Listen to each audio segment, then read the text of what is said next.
चलिए बच्चों, हम लोग पढ़ेंगे एक्सरसाइज 2 बस की यात्रा। निकाल लीजिए ये किताब।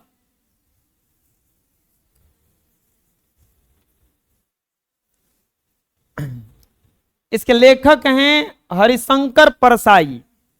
के हैं हरिशंकर।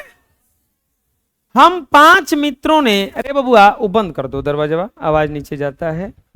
अच्छे बच्चे, हम 5 मित्रों ने तय किया कि शाम 4 बजे की बस से चले। पन्ना से इसी कंपनी की बस सतना के लिए घंटे भर बाद मिलती है, जो जबलपुर की ट्रेन मिला देती है। सुबह घर पहुंच जाएंगे। हम में से 2 सुबह के काम पर हाजिर होना था, इसीलिए वापसी का भी रास्ता यही अपनाना था। लोगों ने सलाह दी कि समझदार आदमी इस शाम वाली बस से सफर नहीं किया करते। क्या रास्ते में डाकू मिलते हैं? नहीं, बसवे डाकिन है। 5 को दोस्त था, वो लोग प्रोग्राम किया कि घूमने जाएंगे। तो आप देखो बताते हैं, आप जैसे बिजी जो आदमी होता है वो शेड्यूल बना के जाता है कि देखिए इतने बजे यहां पहुंचेंगे, इतना बजे यहां पहुंचेंगे, ये काम करेंगे और तुरंत यहां से निकल जाएंगे और सुबह का काम ही अपना पकड़ लेंगे। तो वो लोग बोला कि राते राती घूम के सब कुछ आ जाएंगे। और तो कोई समझदार आदमी बताया कि कोई आदमी बताया कि समझदार कोई आदमी रहता है कि शाम वाला बस से नहीं जाता है। बस को देखा तो श्रद्धा उमड़ पड़ी। खूब वयोवृद्ध थी, सदियों के अनुभव के निशान लिए हुए थी। लोग इसलिए इसे सफर करना नहीं चाहते थे कि वृद्धावस्था में इसे कष्ट होगा। यह बस पूजा के योग थी, उस पर सवार कैसे किया जा सकता है?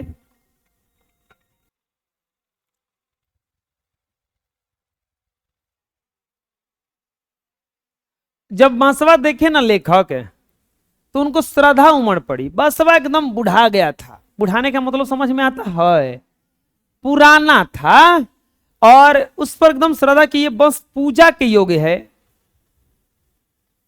घूमने के लिए नहीं है।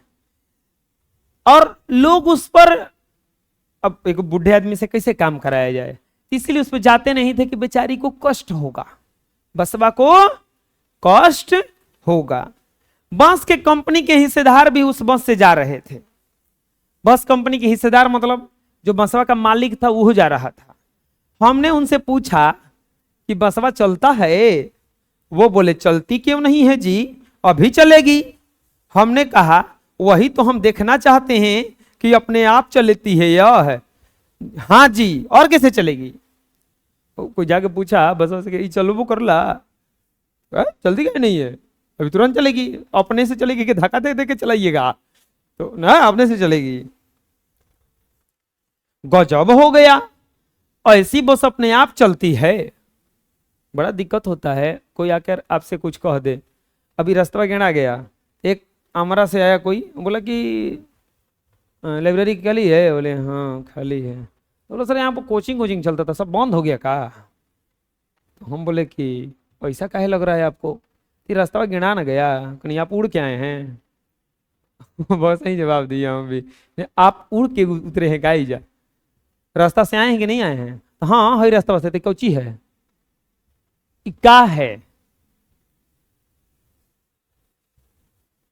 गजब बेहुदा वाला बात कर रहे हैं। आपको काहे लग रहा है? बकलोल आदमी भागी चले, खाली नहीं है कुछ, भगा दी ये कुछ बतिया नहीं आ रहा था। तोरा कुछ मतलब है कोचिंग बंद हो गया, ये कुछ बड़ी गुस्सा आता है। पेट पे लात मत मारो। पेट पे लात मारने का मतलब ये नहीं है, जैसे देखो हम ये जो काम करते हैं उसका बड़ा सम्मान करते हैं, हमको अच्छा लगता है करने में। आपको आके कहे कि ये कर दिए, मारा बगा न जले, हम कुछ छोड़ सकी नहीं काम करे खातिर, हमको अच्छा लगता है। आप जाके डायरेक्ट कह रहे हैं कि कोई बंद हो गया, कहीं जब कोचिंग चलता था, तू उड़ के बड़े तो रास्ता बंद हो गया इसीलिए हम सोच रहे थे। उड़ के बड़ा तू हनुमान जी से सन उतर गई लड़ा कीजिए तुरिया पो, तू हो तो चलिए कि नहीं बड़ा खोजत खोजत है तो सही सब लिखवा जाता सन। लड़कवन के कौन कहीं कि हाथी से आवे के बा, तो बड़का रास्ता से ट्रक से घुसे के बा, ट्रक से। अच्छा भाल है, वो तो उतनी गलियों में रहेगा तो घुस जाएगा सब, उतनी दरवाजा खुला रहता है वो में घुस नहीं जाता है जी। और ऊपर जाता है पढ़ने, वो जाता था वो कुल की ना था खाली बरले जवाब, वही में घुस घुस के सब घुस जाता था कि नहीं घुस जाता था। कह रहे हो लड़का हो सन सब। हाँ गजब हो गया, ऐसी बस अपने से चलती है। हम आगा पीछा करने लगे। डॉक्टर मित्र ने कहा डरो मत, चलो बस अनुभवी है, नई नवेली बसों से ज्यादा विश्वसनीय है, हमें बेटों की तरह प्यार में से गोद में लेके चलेगी।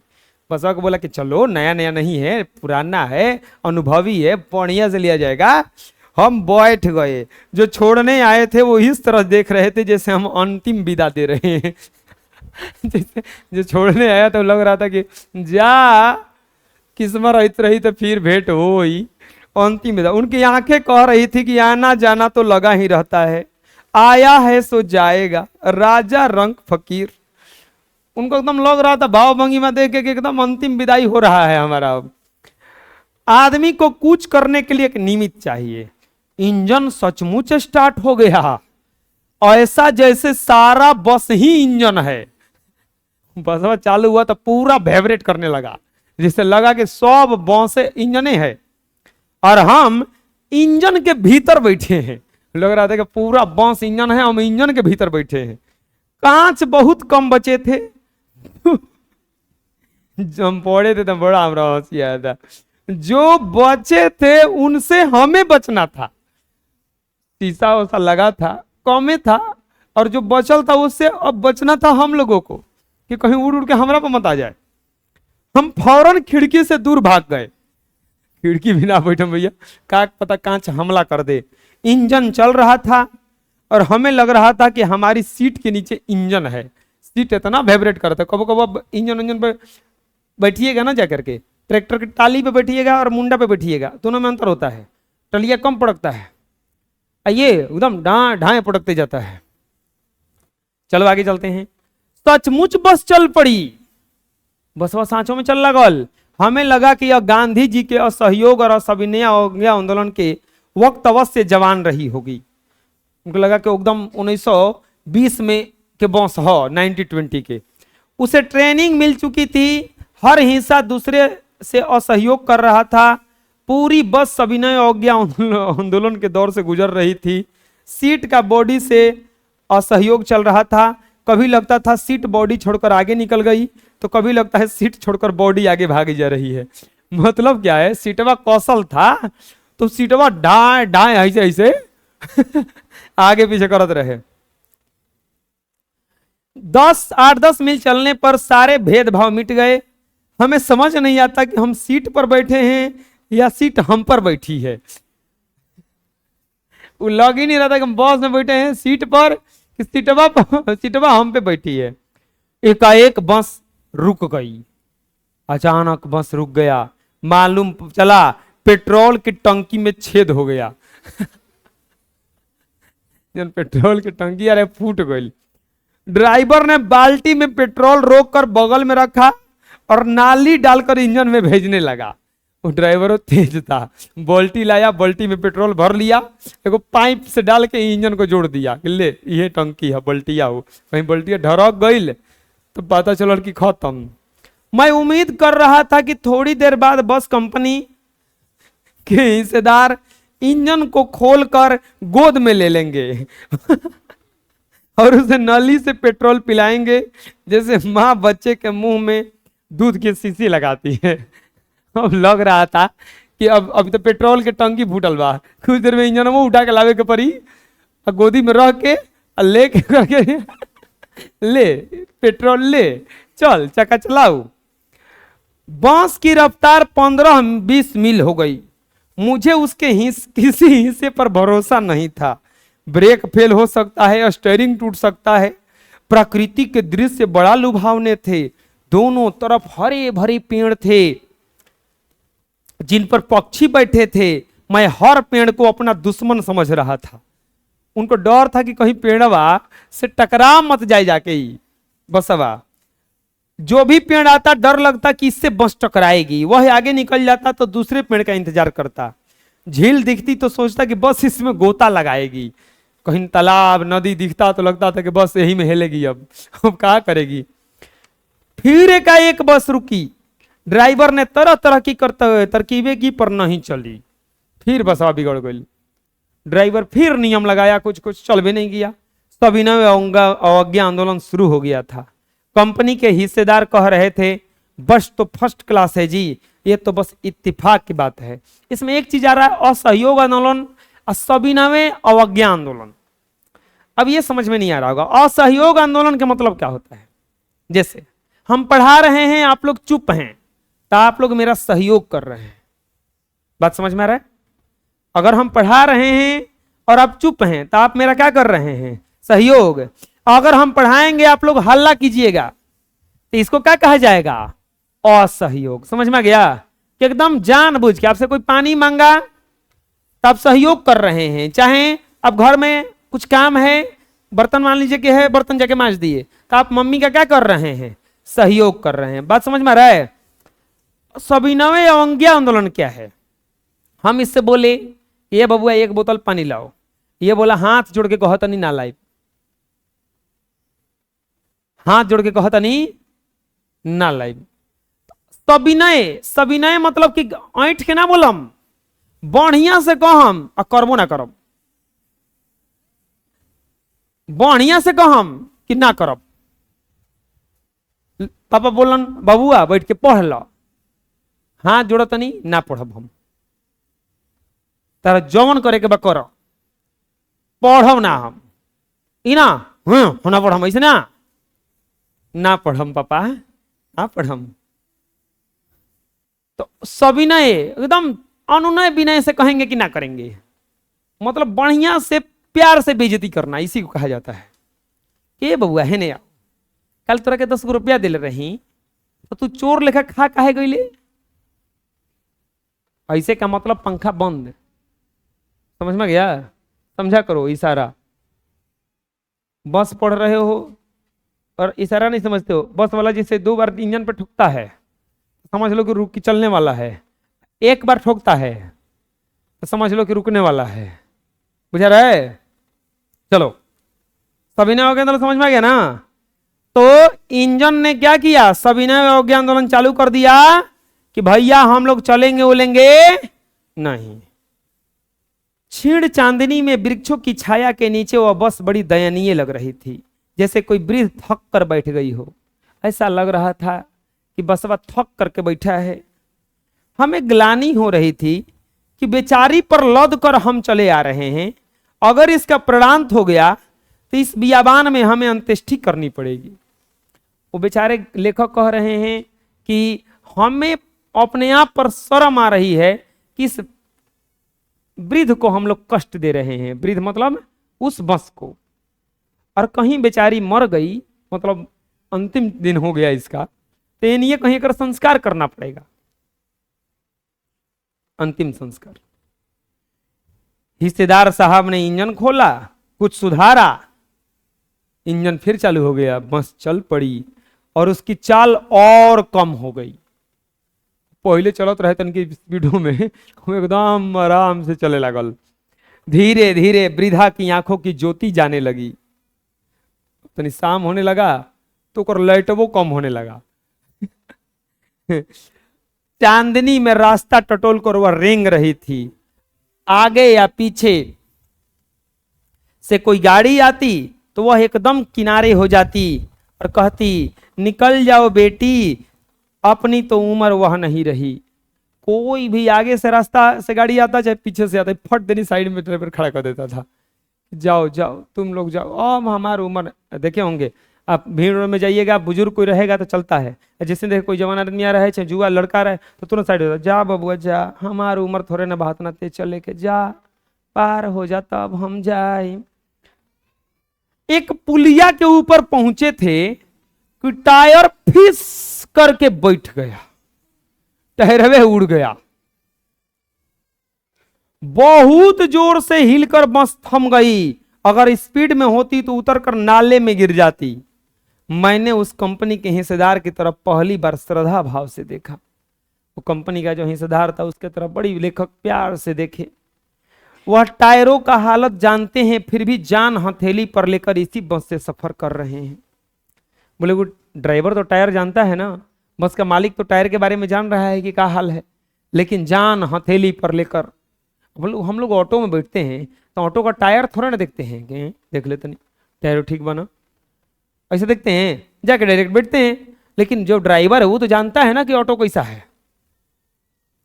उत्सर्ग की ऐसी भावना दुर्लभ है। सोचा इस आदमी के साहस और बलिदान की भावना का सही उपयोग नहीं हो रहा है, इसे तो किसी क्रांतिकारी आंदोलन का नेता होना चाहिए था। तो खराब टायर लेके बस चला रहा है, वो जान हथेलिए पे लेके घूम रहा है जी।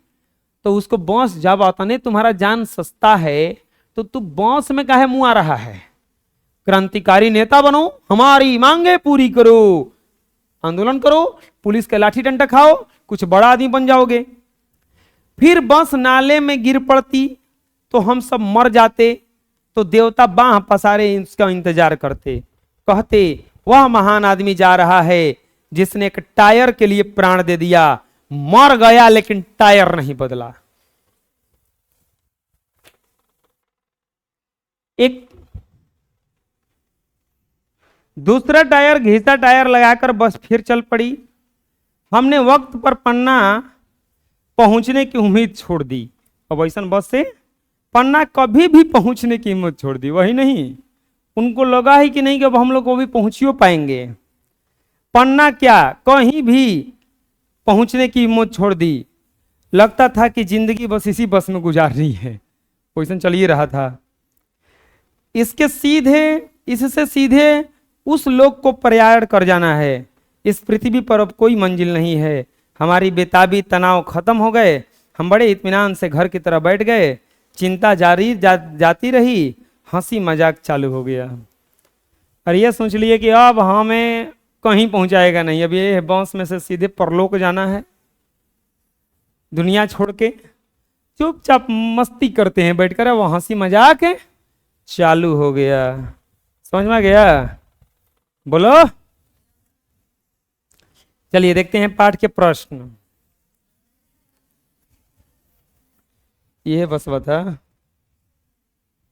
मैंने उस कंपनी के हिस्सेदार की तरफ पहली बार श्रद्धा भाव से देखा। लेखक के मन में हिस्सेदार साहब के लिए श्रद्धा क्यों जग गई? हिस्सेदार साहब जानते थे कि बस का टायर कमजोर है। टायर से परिचित होने के बावजूद भी वे बस चलाने की साहस जुटा रहे थे। अपनी पुरानी बस की तारीफ भी कर रहे थे। मोह की वजह से आत्म बलिदान की भावना दुर्लभ थी, जिसे देखकर लेखक हतप्रभ हो गया और उसके प्रति उसके मन में श्रद्धा भाव जग गया। हिस्सेदार साहब जानते थे कि बस खराब है, लेकिन बस की टायर भी कमजोर है। टायर से परिचित होने के बावजूद भी वो बस चलाने की साहस जुटा रहे थे। अपनी पुरानी बस की तारीफ भी कर रहे थे। मोह की वजह से आत्म बलिदान की भावना दुर्लभ थी, जिसे देखकर लेखक हतप्रभ हो गए, मतलब चौंक गए और उनके प्रति मन में श्रद्धा भाव जग गया। प्रश्न पूछ रहा है कि मैंने उस कंपनी के हिस्सेदार की पहली बार देखा तो मन में श्रद्धा क्यों जग गया? बोलो। हिस्सेदार साहब जानते थे कि बस की टायर कमजोर है। टायर से परिचित होने के बावजूद भी वे बस चलाने की साहस जुटा रहे थे। पुरानी बस की तारीफ भी कर रहे थे। मोह की वजह से आत्म बलिदान की भावना दुर्लभ थी, जिसे देखकर लेखक हतप्रभ हो गया और उसके प्रति मन में श्रद्धा भाव जग गया। समझ में जाएगा किस लेखक के मन में श्रद्धा क्यों जग गया? क्योंकि बस का हालत ऐसा था तो भी वो लोग चला रहे थे। नेक्स्ट, लोगों ने सलाह दी कि समझदार आदमी इस शाम वाली बस से सफर नहीं करते। लोगों ने ऐसी सलाह क्यों दी? लोग ने बोला था ना कि शाम वाली समझदार आदमी इस बस से नहीं जाता है शाम में, आप देख लीजिए आपको जाना है तो।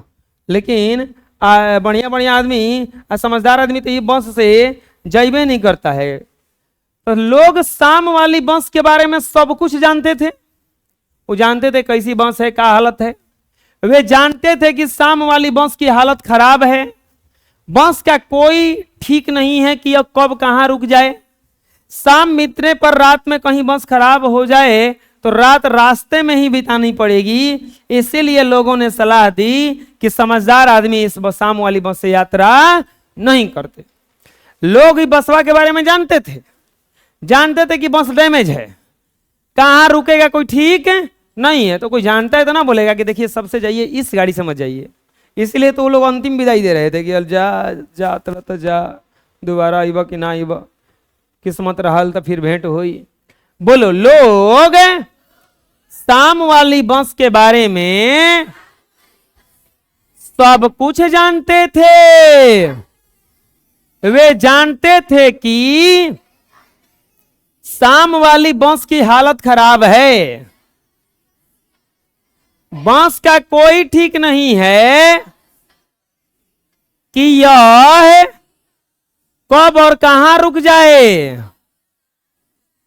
शाम बीतने पर रात में ही बस कहीं खराब हो जाए तो रात रास्ते में ही बितानी पड़ेगी। इसीलिए लोगों ने सलाह दी कि समझदार आदमी इस शाम वाली बस से यात्रा नहीं करते। समझ में जाएगा। नेक्स्ट, लोगों ने ऐसा जैसे सारी बस ही इंजन है और हम इंजन के भीतर बैठे हैं। लेखक को ऐसा क्यों लगा? ऐसा लग रहा था कि पूरा बस नहीं, पूरा बस में इंजन है और हम इंजन के भीतर बैठे हैं। लेखक को ऐसा काहे लग रहा था? जब इंजन स्टार्ट हुआ था तो वो उतना हिल रहा था तो उतना इंजन हिल सकता है। तो इसीलिए लेखक को लगा कि पूरा बस में इंजन है, हम इंजन के भीतर जाके बैठ गए हैं। बोलो, देख लो, जब बस चालक ने इंजन स्टार्ट किया तो सारी बस झनझनाने लगी। लेखक को ऐसा प्रतीत हुआ कि पूरी बस ही इंजन है और मानो वह बस के भीतर ना बैठकर इंजन के भीतर बैठा हुआ है। अर्थात इंजन के स्टार्ट होने पर इंजन के पुर्जों की भांति बस के यात्री भी क्या कर रहे थे? हिल रहे थे। बस के यात्री भी क्या कर रहे थे? हिल रहे थे। समझ में आ रहा है क्या करें हमें? बोलो, जब बस चालक ने इंजन स्टार्ट किया तो सारी बस झनझनाने लगी। लेखक को ऐसा प्रतीत हुआ कि पूरी बस ही इंजन है, मानो वह बस के भीतर ना बैठकर इंजन के भीतर बैठा हुआ है। अर्थात इंजन के स्टार्ट होने पर इंजन के पुर्जों के भांति बस के यात्री हिल रहे थे। कस के क्या नहीं बोलते हो जी? कस के बोलो आप सब लोग। जब बस चालक ने बस का इंजन स्टार्ट किया तो सारी बस झनझनाने लगी। लेखक को ऐसा प्रतीत हुआ कि पूरी बस ही इंजन है, मानो वह बस के भीतर न बैठकर इंजन के भीतर बैठा हुआ हो। अर्थात इंजन के स्टार्ट होने पर इंजन के पुर्जों के भांति बस के यात्री हिल रहे थे। अगला, गजब हो गया। ऐसी बस अपने आप चलती है, लेखक को यह सुनकर आसानी क्यों हुई? देख रहे हो ना, एको शीशा नहीं है, ये बसवा था, इन शीशा से बचना था लेखक को। बस पुरानी थी, बस क्या थी? पुरानी थी, और ऐसा और सभी कलपुर्जे लेखक को सही नहीं लग रहे थे। देखने से नहीं लग रहा था कि बस चलती भी होगी, परंतु जब लेखक ने बस के हिस्सेदार से पूछा तो उसने कहा चलेगी ही नहीं, अपने आप चलेगी। बोला "हाँ? खाली चलेगी नहीं, अपने आप चलेगी जी, क्या समझ रहे हैं बसवा के? ये बस नहीं है, हीरा का टुकड़ा है। गज बोलो, बस पुरानी थी। प्रश्न समझ में आया ना यार? प्रश्न कर गजब हो गया, ऐसी बस अपने आप चलती है। लेखक को ऐसा क्या लग रहा था? तो ऐसा लग रहा था इसलिए कि बस पुरानी थी, उसके सभी कलपुर्जे लेखक को सही नहीं लग रहे थे। देखने से नहीं लग रहा था कि बस चलती भी होगी, परंतु जब लेखक ने बस के हिस्सेदार से पूछा तो उसने कहा चलेगी ही नहीं, अपने आप चलेगी। लेखक को शक था कि चलेगी कि नहीं, तो वो बोला क्या, अरे चलबे करेगा, अपने से चलेगी जी, काहे बतिया रहे हैं, बस है, हीरा का टुकड़ा है। मैं हर पेड़ को अपना दुश्मन समझ रहा था, मैं हर पेड़ को अपना दुश्मन समझ रहा था। लेखक पेड़ों को दुश्मन क्यों समझ रहा था? यही डर से कि क्या पता कब का हो जाए, बुझा रहा है ना? यही ले तो लोग अंतिम विदाई दे रहे थे कि जाइए लेखक जी जाइए, जान बचा तो फिर ले आके लिखिएगा दोबारा। बस की अवस्था इतनी खराब थी कि लेखक को लग रहा था कि बस की स्टीयरिंग टूट सकती है, ब्रेक फेल हो सकता है। अब मान लो स्टीयरिंग ही काम ना करे, अच्छा ब्रेक काम ना करे, तो जाकर मारेगा धक्का किस में? पेड़ में। तो इस स्थिति में बस पेड़ से क्या हो सकती है? टकरा सकती है। एक पेड़ निकल जाने पर दूसरा पेड़ का इंतजार करता था कि बस कहीं इस पेड़ से न टकरा जाए। पेड़ से टकराकर लेखक सहित सभी को गंभीर चोट या मौत आ सकती थी, इसीलिए लेखक हर पेड़ को क्या समझ रहा था? अपना दुश्मन समझ रहा था। बात समझ में आ गया क्या दुश्मन समझ रहा था?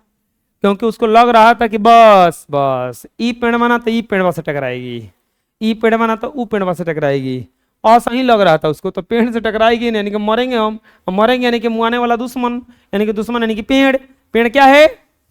दुश्मन। बोलो, बांस की अवस्था इतनी खराब थी कि लेखक को लग रहा था बांस की स्टीयरिंग कहीं टूट सकती है, ब्रेक फेल हो सकता है। दोनों ही स्थिति में बांस पेड़ से टकरा सकती है। एक पेड़ निकल जाने पर दूसरा पेड़ का इंतजार करता था कि बांस कहीं इस पेड़ से न टकरा जाए। पेड़ से टकराकर लेखक सहित सभी को गंभीर चोट या मौत आ सकती थी, इसीलिए लेखक हर पेड़ को अपना दुश्मन समझ रहा था। बात समझ में आ गया? ठीक है, इस तरह से आप लोगों का हिंदी का एक्सरसाइज 2 द एंड हुआ।